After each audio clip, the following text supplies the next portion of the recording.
শুধু একটা ছোট ঘটনা শেয়ার করব যে আমার একজন শিক্ষক আমাকে একদিন বলেছিলেন যে নিজের ব্যক্তিত্বকে তুমি এতটা শক্ত করে গড়ে তোলো যেন তোমার কথার গ্রহণযোগ্যতা বাড়ানোর জন্য তোমাকে কখনো এক্সট্রা এফোর্ট দিয়ে তোমার কণ্ঠস্বরকে উঁচু করা না লাগে। তোমার কণ্ঠকে রাফ বা হার্ড কর্কশ করে যেন তোমার কথার গ্রহণযোগ্যতা প্রতিষ্ঠা করা না লাগে। তোমার ব্যক্তিত্বই যেন তোমার কথাকে প্রতিষ্ঠা করে ফেলে। নিজের ব্যক্তিত্বকে এমনভাবে গড়ে তোলো।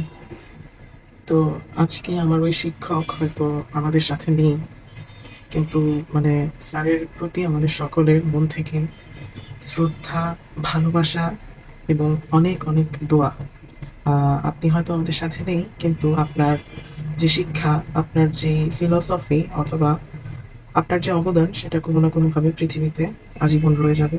ধন্যবাদ স্যার।